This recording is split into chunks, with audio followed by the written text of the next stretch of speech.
Institute Tech, how y'all doing? Yeah.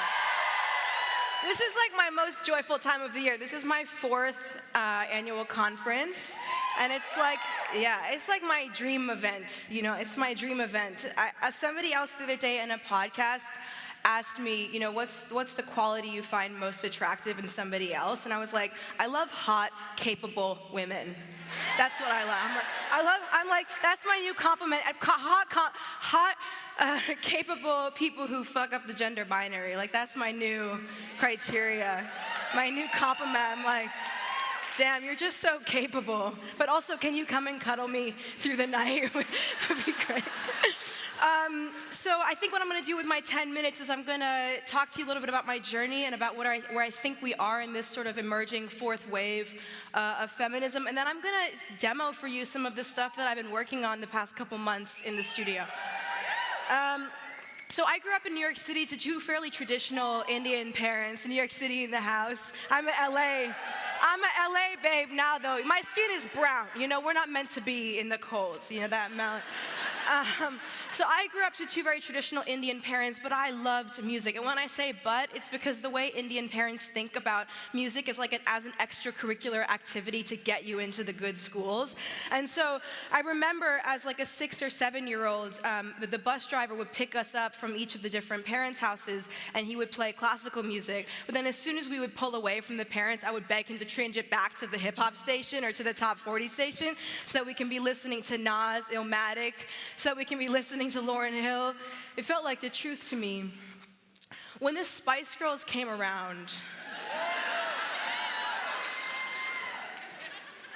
I was an 8-year-old, and I said, this is the truth. I said, where have you guys been? If you want to be my lover, you have to get with my friends. Like, yeah. I said, this is the truth. And I loved the idea that you can be all these different things. It was a more 3-dimensional construction of femininity, whereby every other time I would watch pop culture or Disney movies, I felt like I always had to identify with the male characters. You know, I was like, Aladdin is poor, and yet he's so much more active than Jasmine. It just doesn't make sense. You know, she's a princess. So the things that I would watch on TV, they didn't add up. You know, I had extremely empowering parents. I grew up in a community of such talented women, and in New York City, you see the most diverse array of people. So I would watch pop culture and just feel like it didn't resonate. As I moved through my life, as I went to Georgetown, which is one of the broiest places in the world, you know, when I went to Harvard Business School, which is the breeding ground of the capitalist patriarchy,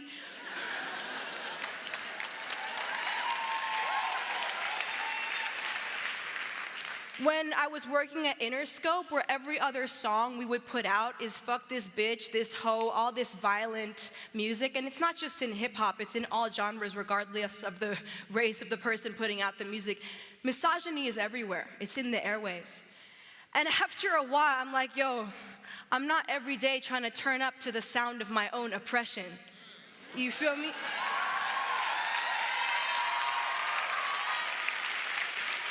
It's like, damn, I can't catch a break. Like, I'm like turning up until Cardi B came through, thank God. Until Nicki Minaj came through, until Beyonce, I mean, obviously the list goes on and on, but for the most part, even today, I was across the street doing Soul Cycle, and every other song is a turn-up song for us to be able to work out, but then every other lyric is so violently misogynist. And I'm sensitive, you know, I'm a Pisces babe, I turned 29.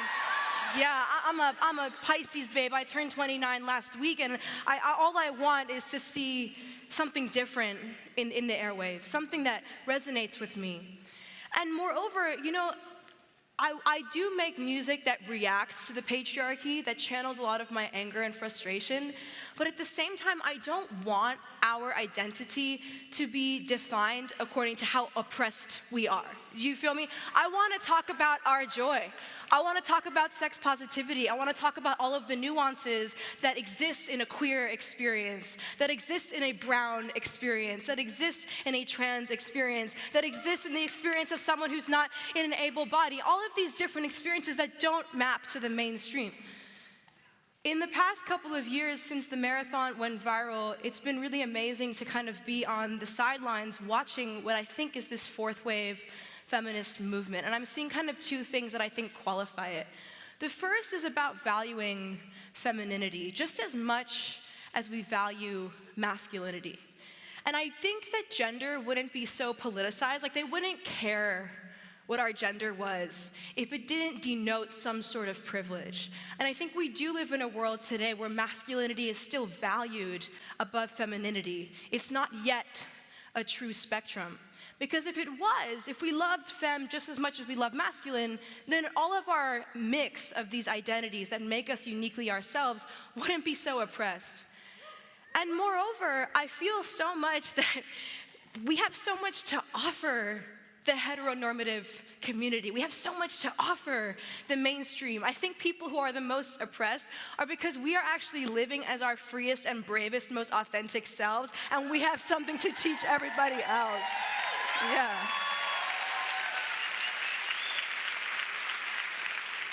I think in this fourth wave where we value femininity, it's kind of like, I don't want to have to masculinize inauthentically in order for you to take me seriously.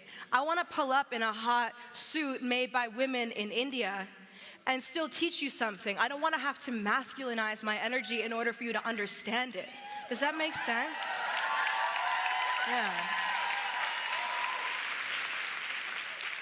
I feel like, for me, femininity is about collaboration instead of competitiveness. It's about emotional intelligence instead of this brute force, ego-driven, hyper-machismo obsession that we have in politics today with 45 in the White House. But luckily for us, it's not even working. You know, it's not even working. So it's nice that we have this space to start showing the alternative. And I want the alternative to be rooted in love, to be rooted in solidarity, to be rooted in joyfulness, you know, joyfulness. I think the second aspect of this fourth wave that I'm seeing is this use of the internet and social media so beautifully. It's going to be so amazing. We get to hear from one of the leaders of Black Lives Matter later this afternoon. But using the online, using the hashtag to mobilize people from their laptops into the street is the reason why the Women's March of 2017 was the largest single-day nation march in the history of the entire world. And moreover, with social media, we get to control our own narrative. I don't have to talk to a journalist who's gonna fuck up my viral menstruation story and get it wrong. I get to have my own blog, and that was the blog that went viral. And so if you were a credible journalist, you pulled directly from my words so I can own my own voice.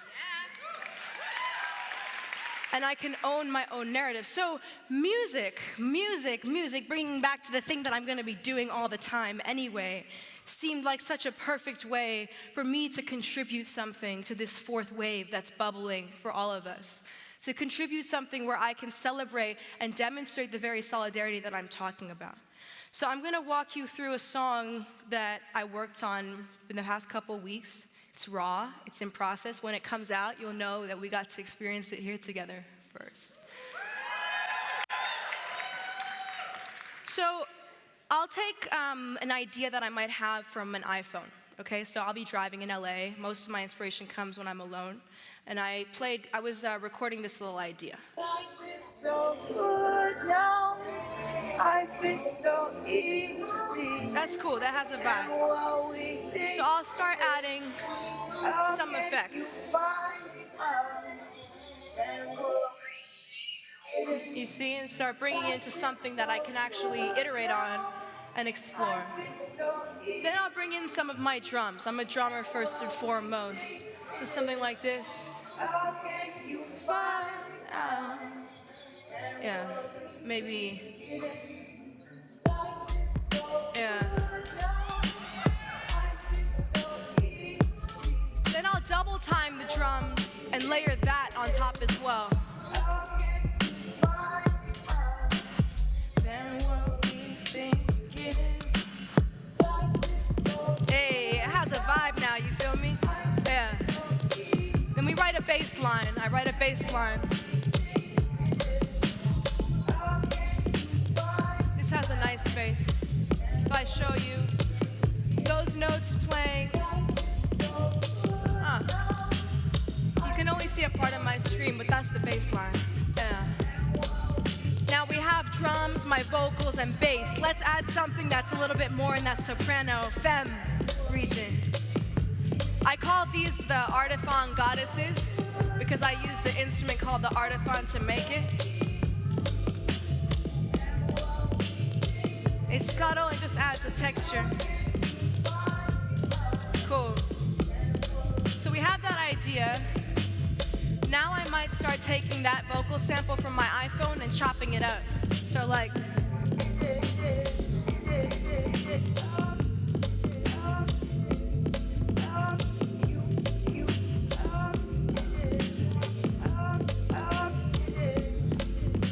so when I have an idea that I like, it might sound something like this.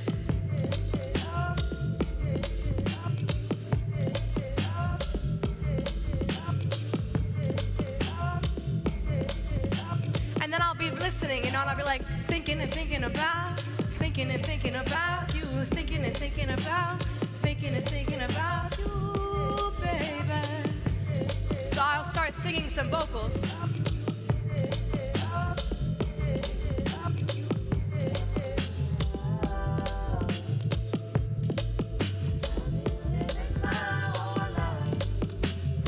Here's the vocal dry.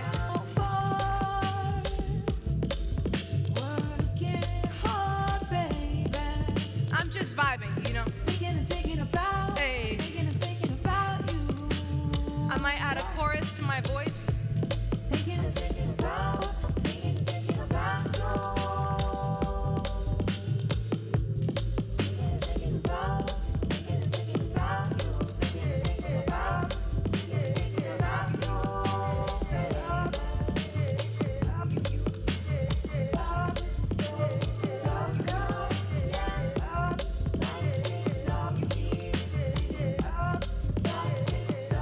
Bring back the original sample. Add some delay effects to it so that I can make the tail of that iPhone sound longer.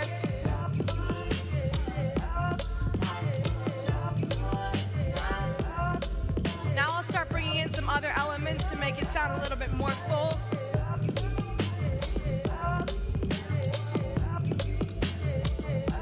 Sampling other aspects of my vocals to make new sounds.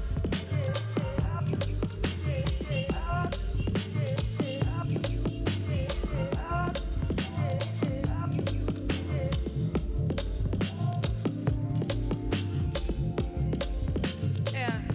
But then sometimes life isn't that beautiful all the time, so I might make something that's a little bit angry. It has a vibe. So I made this. I don't know if I'll end up using it, but like, is it loud enough for you guys out there? Turn it up. Yeah. Yeah. And I bring back the rest of the track.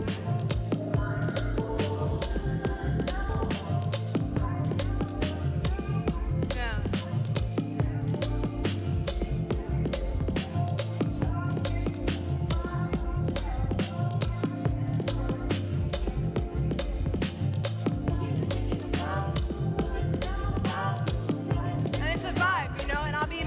Writing ideas. What is it that I want to convey? What does it feel like to have an authentically queer love experience? What does it feel like to feel joyful, to feel sad? But most importantly, to control our own narrative and our own stories so that our history is not rooted in oppression, but instead rooted in something far more nuanced. Yeah.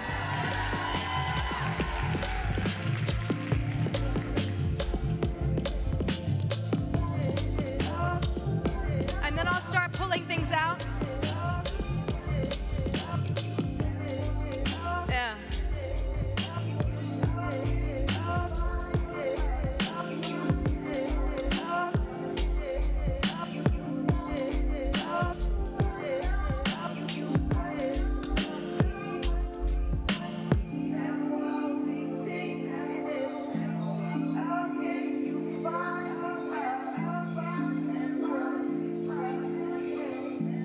And day by day, we write the soundtrack to the story that we want to be told.